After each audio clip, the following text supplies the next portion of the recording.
We have another example on the board. Before we are going to organize this equation, we're supposed to realize that every single term in this equation has coefficient which is divisible by 9. So what I'm going to do, I'm going to divide both sides of this equation by 9. Divide by 9. I have 27 divided by 9 is equal 3, and of course I have to copy down c squared. Negative 18 divided by 9 is negative 2, and I have equals 45c divided by 9 gives me 5c. Next, I'm supposed to bring 5c to the left side, and I have 3c squared minus 5c minus 2 is equal 0. I got my quadratic equation in standard form. So next, I'm supposed to perform factoring. I have to multiply 3 times negative 2. 3 times negative 2. This is equal negative 6. Next, I'm supposed to ask myself, what two numbers multiply by each other are going to give me negative 6, and the sum of these numbers, which I'm going to find out, are going to give me negative 5. These two numbers are negative 6 and 1. Negative 6 times 1 is equal negative 6. Negative 6 plus 1 is equal negative 5. This is basically what I want to have. Next, I'm supposed to rewrite this equation, and I have 3c squared minus 6c plus 1c minus 2 is equal 0. Please notice that this equation is equivalent to this one, because negative 6c plus 1c is equal negative 5c. Next, we're supposed to perform factoring.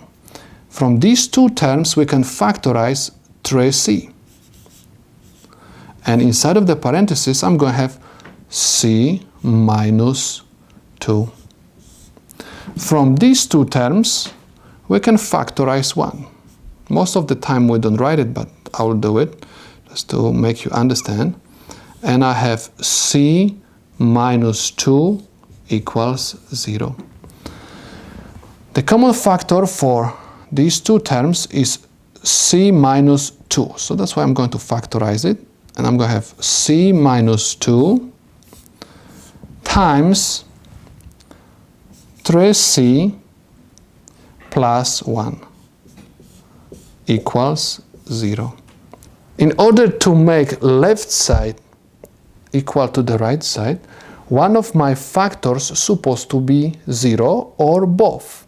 So what I'm going to do, I'm going to make c minus 2 equals 0, or 3c plus 1 is equal 0.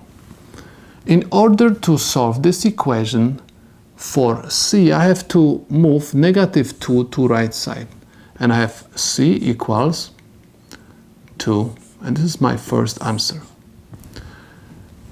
Second one, I have to move 1 to the right side. And I have 3c equals negative 1. In order to find c, I have to divide both sides of my equation by 3. c is equal negative 1/3. This is my second answer. If you want to verify if our answers are correct, we're supposed to simply substitute these c's by these two answers.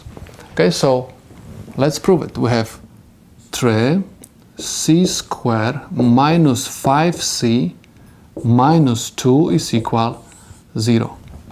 I'm going to substitute first these c's by 2. So I have 3 times 2 to the second power minus 5 times 2 minus 2 is equal 0. So I have 3 times 4 minus 10 minus 2 is equal 0. 3 times 4 is equal 12. 12 minus 10 minus 2 minus 0. 12 minus 10 is equal 2. 2 minus 2 is equal 0. 0 is equal 0.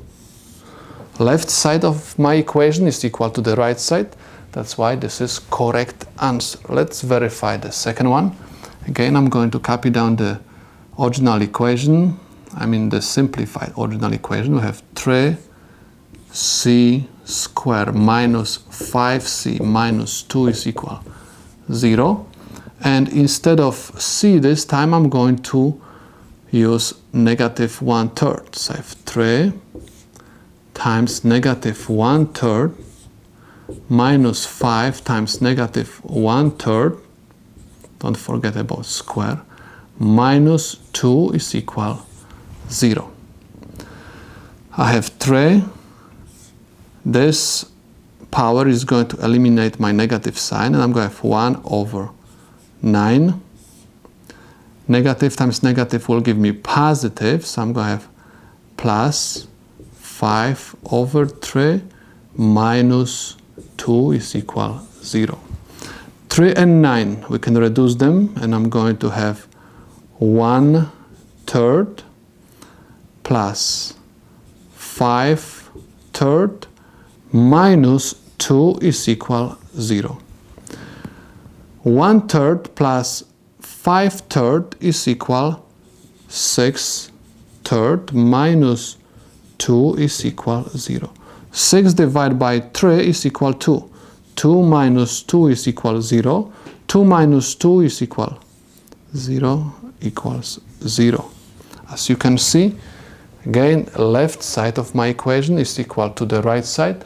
That's why this is also correct answer. So these two values of c's are the solutions to my problem.